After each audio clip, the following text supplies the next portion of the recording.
Okay, okay.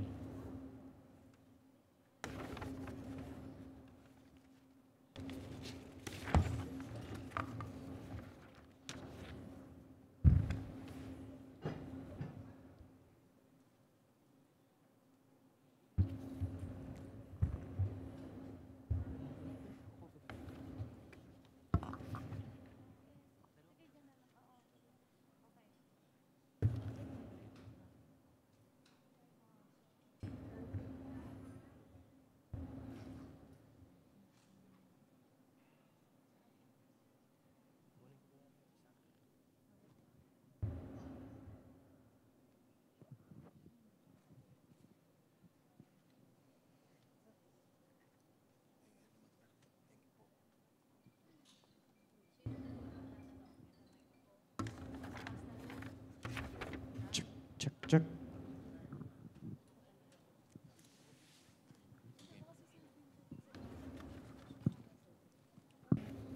Game na ba? Mga Game na? Game na ba? Okay na. list out of the eight. Ano ba sinabi na 7? Hello, hello, test, test.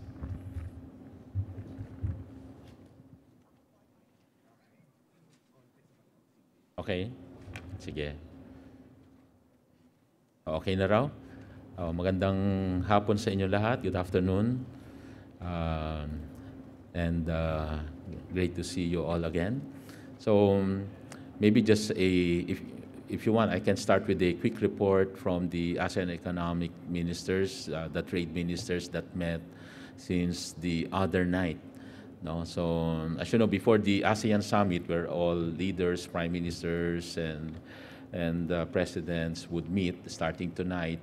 The other night, we started naman yung mga trade ministers to continue the discussion on enhancing trade cooperation, investment cooperation among all the 10 ASEAN countries. And then yesterday, we converted it also into the RCEP discussion, which means that 10 ASEAN countries plus 6 other ASEAN partners. So aside from the 10 ASEAN countries, the 6 other countries would be Japan, China, South Korea, Australia, New Zealand, and India.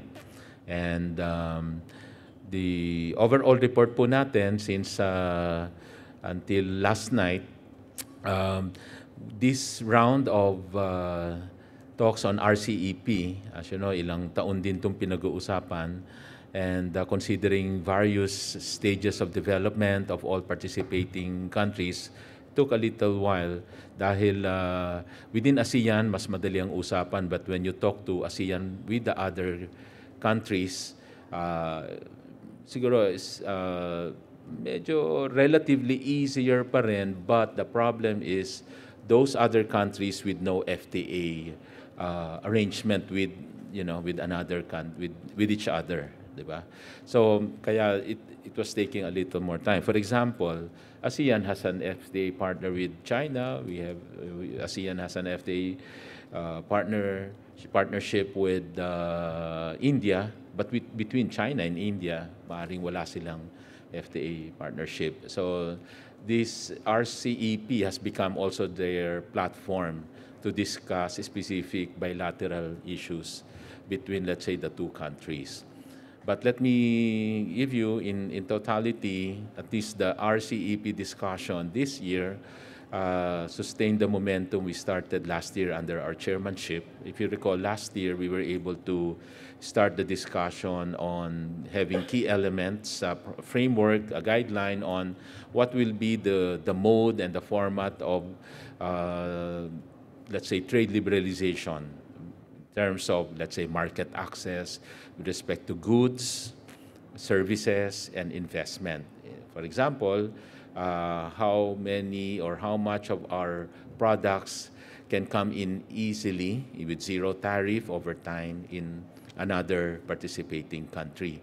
So we have those listings of products. Each country would have those. So that determines also the market access that a country, participating country, can enjoy. So those are parameters that we've set up last year, and moving into this year, na fine-tune na yung ano-ano mga products na sasali dyan, and are all countries able to meet up to the desired, let's say, level of liberalization.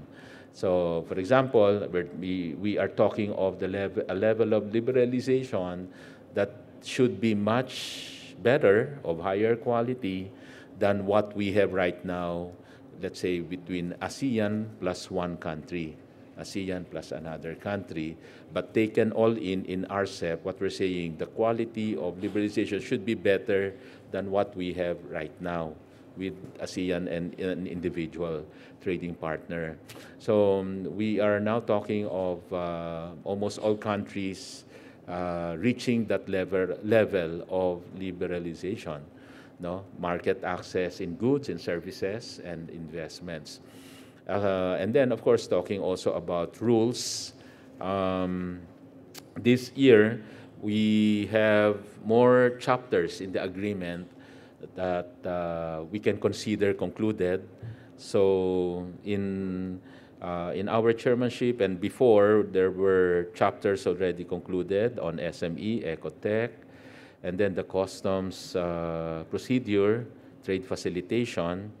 And then moving into this year, may mga na close din, government procurement, on sanitary and phytosanitary rules, on standards, on institutional provisions. Meron pang isang other topics like competition, but we have not reached the final agreement there on that last chapter, on that other chapter, I mean. So right now, we have about 7 chapters na conclude. And then what else? So, well, the overall summary siguro on where we are right now, the RCEP discussion experience a significant progress, no, this year, reaching final stage of negotiation, and everybody can expect its conclusion. Hindi lang substantial, kundi conclusion next year. So that's the target date for the conclusion of RCEP. So next year will be the chairmanship of Thailand. So we expect this RCEP to be concluded next year in Thailand. So that is where we are right now. At least maganda yung development itong taon na to, and preparing really the discussion for next year. So once again, just to help recall what RCEP is all about, this is what we can consider a mega trade deal that involves the 10 ASEAN countries plus 6 other countries. Altogether, these 16 countries account for 1/2 ng world population at saka 1/3 ng world economy. And so, mas malaki ang impact po nito sa lahat ng mga companies operating in the region, because it will allow greater access to the market in the participating countries. So, and so since yesterday po, nag-end na yung meeting ng mga ASEAN economic ministers on the RCEP, and we are all ready to present this report to the leaders meeting when they agenda the RCEP, when they have the RCEP summit. No? That means all the chairman this year, Prime Minister of Singapore, will be reporting to the ASEAN leaders. No? The schedule, I think, is tomorrow, if I'm not mistaken. No? Okay, so that's also yesterday. Was it yesterday when we signed the e-commerce agreement? No, so isa po yun sa agreement sa ito ASEAN na naman ito, the 10 member countries. Agreement on e-commerce, basically to encourage and institute rules that govern e-commerce, talks about cooperation in the field of information and communication technology infrastructure, education, technology competency, online consumer protection, e-commerce legal and regulatory framework, electronic transaction security, electronic payment and settlement, competition, cybersecurity, and logistics to facilitate e-commerce. So, ibig sabihin, among ASEAN countries, magtutulungan po tayo diyan sa mga bagay-bagay na that governs yung e-commerce to facilitate cross-border e-commerce, yung paperless trading, yung mga electronic authentication, electronic signatures, acceptance, etc.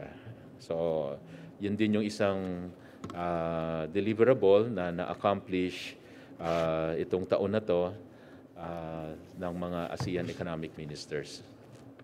Okay? So, questions? From FEC, like from TV5. TV5? Afternoon, Sir Bim. Sir, just to confirm, 8 or 7 chapters, sir, yun na-close? 7. 7. 7. Okay. And then, sir, once this is finalized next year, are there immediate sectors that you think could immediately benefit from possible economic impact? Actually, agreement? madami yung sectors kasi 92, more or less 92% of our tariff lines are included. If our current ASEAN inclusion, mga inclusion of number of tariff lines, I think close to 90, ngayon na in-elevate pa. It's now about 92% of our products included. No? And other countries have also elevated it to this 92% level. In other words, 92% of tariff lines and about 90% in terms of trade value. So, doon nagsusukatan Yun ang mga where all participating countries are trying to reach. No? Parang, in other words, so they offer also products to that level, no, for inclusion in this trade liberalization. We could say, sir, So marami yan, halos lahat. And normally, Philippines and other countries, may mga exclusion, yung mga tinatawag nating sensitive items. So ano ito? Ito yung karamihan, agriculture products. So hindi natin nasasama dyan ang bigas, ang asukal, mga ibang agriculture products. Kasi parating yan yung dinidelay yung pagsali sa liberalization, again, to give that protection to farmers. And alam naman niyo yung recent usapan about bigas. So despite hindi siya kasama dito, we have also that overall policy. Hindi to ASEAN, di ba, na magra-rice tarification. Kasi parang ang nagpo-protect sa mga ating mga trade, kung hindi tariff, yung import clearance or import control. Yung bang kukuha ka muna ng permit bago maka-import. So dalawa yung parang nagli-limit ng trade. So ang sinasabi natin ngayon, sa rice tarification, tanggalin na natin yung pagbigay ng permit. Tariff rate na lang ang magpo-protect sa farmers. No? Ngayon kasi tariff rate at saka permit. No? So yun yung gagawin natin unilaterally yon, sa atin lang yon. Hindi ito dahil sa ASEAN, kung hindi because of yung kagustuhan natin na dumami yung supply ng bigas at bumaba yung presyo ng bigas, everybody's pushing for rice tarification. Yeah. Sir, would it need an expanded FINL by next year, sir, para makonclude ito?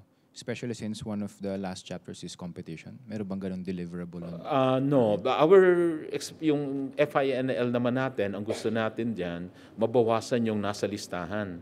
Kasi, ibig sabihin, if you are in the foreign investment negative list, reserve ito to Filipinos.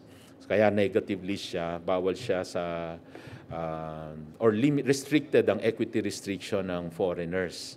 So the mindset of the current government, the policy of the Duterte administration is to liberalize and open up more of the items in the FINL. In other words, we try to remove items out of the FINL. Because if you are in the FINL, yung foreign investment negative list, ibig sabihin, ito yung mga sectors na limited pa yung foreign equity participation due to constitution, mass media, advertising, reserved to Filipinos, or Public Service Act, sometimes up to 40% lang ang foreign equity. Or retail trade, no? Limited yan, except if you hurdle the $2.5 million threshold. No? But ang effort nga doon is to reduce the $2.5 million para, ibig sabihin, mas maluwag yung entry ng foreign equity. So the current discussion is to bring it down from $2.5 million to $200,000. So example lang yon. Recently, last week, we reported na may mga sectors that were taken out of the FINL or at least liberalized.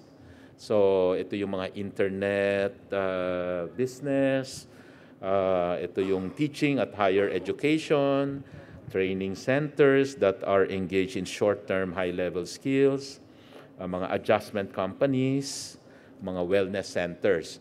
So ito yung mga na-liberalize na, natanggal sa FINL. Pero meron tayong listahan kasi sa FINL na hindi mo basta matanggal because they are governed by laws and you have to amend the laws para sila matanggal doon officially. So yon. So the FINL is a policy, the shortening of the FINL is a unilateral policy mindset that we are trying to do. So that we can attract more investment, open it up to more foreign equity participation. So right now, karamihan doon, either 20%, 25%, or 40% maximum foreign equity.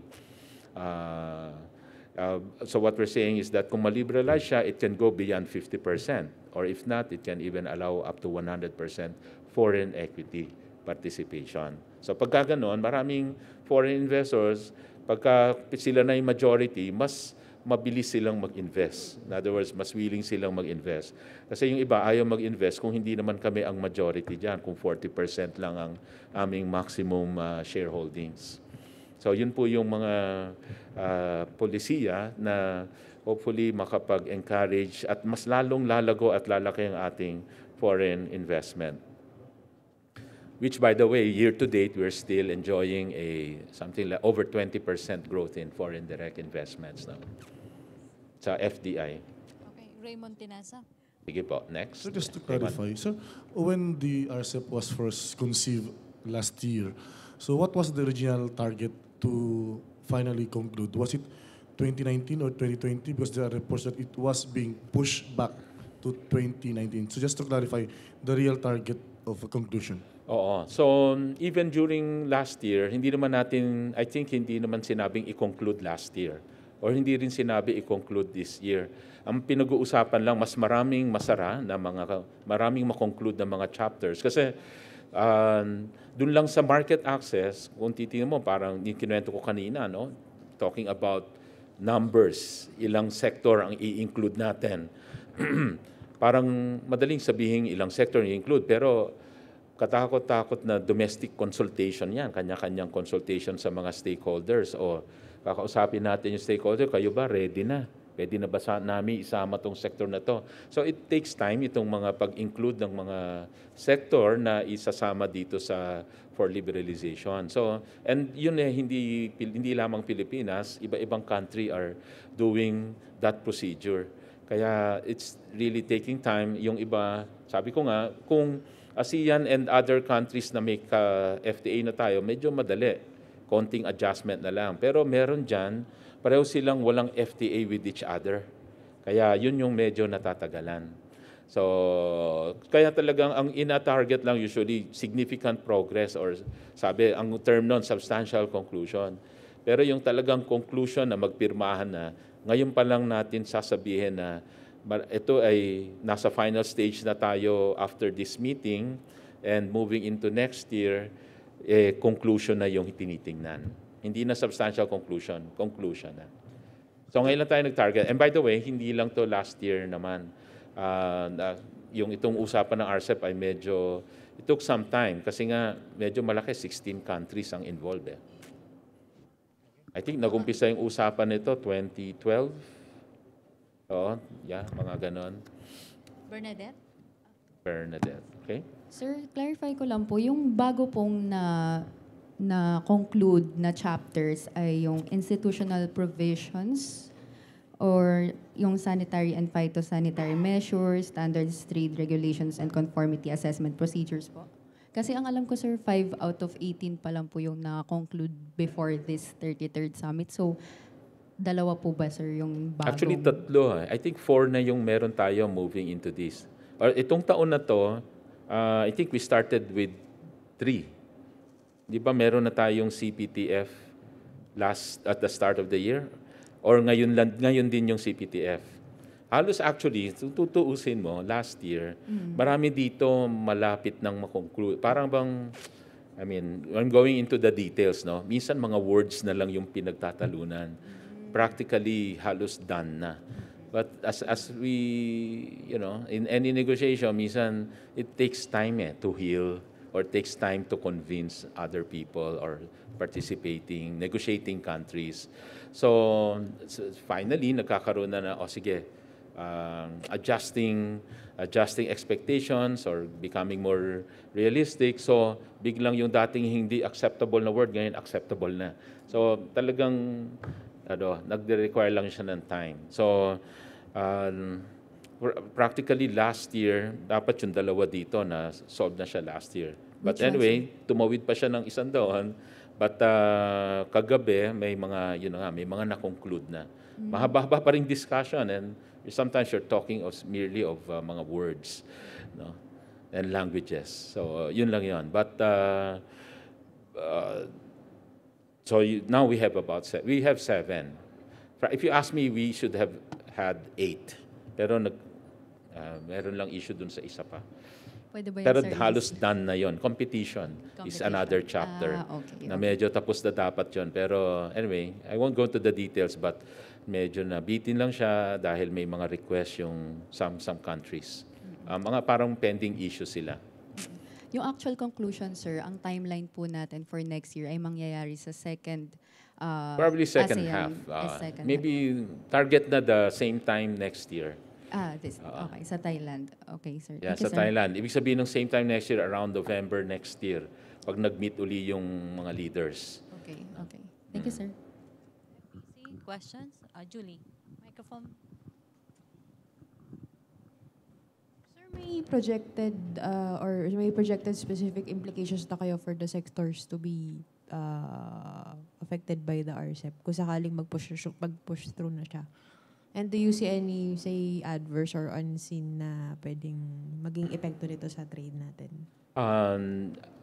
Yung detalye, siguro ang tatanungin ko mamaya yung technical sa ano yung nadagdag. Because right now, marami na kasing included, as mentioned. We are close to 90% included even right now before RCEP. Kasi may ongoing CEP, AEC, ASEAN Economic Community, wherein close to 90% na yung produkto ng Pilipinas na kasama dito sa trade liberalization na within ASEAN. No? So, we're bringing it up to 92%. Kaya, tatanungin ko yung mga technical staff kung ano yung mga nadagdag na yon. No? Kung, just an example, maybe you can cite 3 more products or 4 more products. So kung ano yung mga included na ngayon, alam na nung mga sector na yon, but I'll try to give you that info. Ano yung mga nadagdag pa? Kasi at our level, numbers na yung nakikita namin. Importante kung na-hit na natin yung targeted percentage of sectors included. Kasi yun yung nire-require bawat country. May projection kayo like by how many percent mabuboost yung trade? Ganun? Yeah. Sa trade, remember in trade in goods, right now we can expect siguro about 15% growth. Trade in services, about 6%. And then investments, about 12%. Sorry? Paki-repeat lang po. 15% sa goods, about 6% sa services, and then 12% sa investments. So yun yung effect naman nung hopefully more trade flows, more investment flows within ASEAN. Okay, use the microphone, please. Okay, what type of investments daw? Investments, foreign investments. The investments that, in other words, you're allowing greater participation, more inflow of investments in your sector, in your country. As you liberalize many of these sectors as well. Okay, MPC questions? Kasi ano yan kunwari sa services, it could be provision of services to other countries or other nationalities enjoying your services, di ba? Sabi ng mga technical team ngayon, merong mga modes 1, 2, 3, 4, different ways to serve a need, no? Or services are being provided.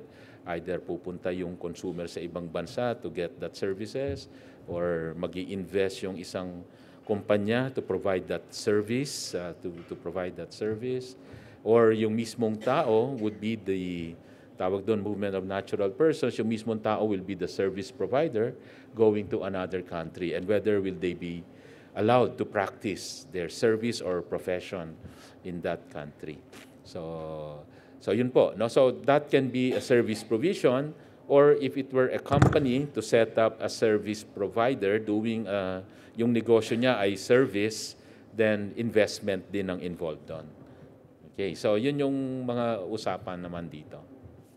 Secretary, magandang hapon po. Magandang hapon po. Sir, sa panayam kay Ambassador Yap, sabi niya yung mga Singaporean businessmen interesadong sa market consumers ng Pilipinas. Sa market? Sa consumer market ng yes. Pilipinas. Okay. Nabanggit ni Ambassador Yap.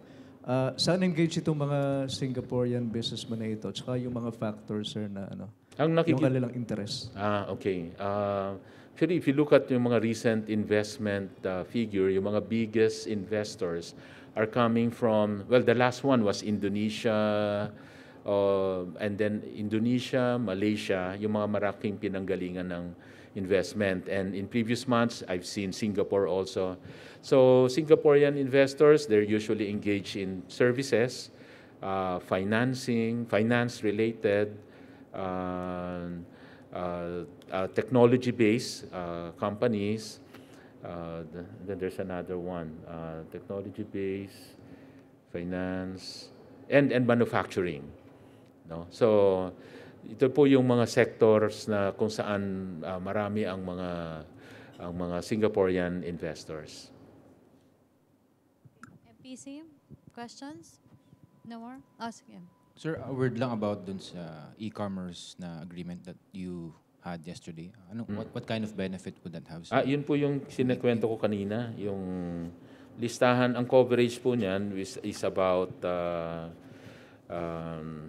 what you call this? It's about pati yung sa consumer protection, trading borders, using internet, saan ba yun? Yung paggamit ng mga electronic authentication, electronic signatures. Ano pa ba? Cybersecurity, no? Education, technology competency, mga collaboration and mga cooperation then activities that can be enhanced with this agreement. Okay, no more questions? Tina, microphone. Mike, yeah. Sir, good afternoon po. Sir, with regards po sa e-commerce, of course, it will involve yung cybersecurity po, as you mentioned. So have you discussed this po, or are you planning to discuss this po with the security cluster and the DICT? Yes, they are involved. We have, whenever we discuss these things, sa atin may domestic consultation, may yung mga agencies involved, kasama po sila sa interagency sa atin, para nabubuo yung position natin at nabibigay nila yung inputs nila at yun naman yung pinapadagdag natin sa agreements. So yun po. So they're involved here, and once this is running, up and running, sila rin yung mag-i-implement nito. Thank you, sir. Thank you. Okay, no more questions, MPC? Okay, thank you, Secretary Lopez. Okay, thank you. Okay. So ASEAN lang ang topic natin, ha?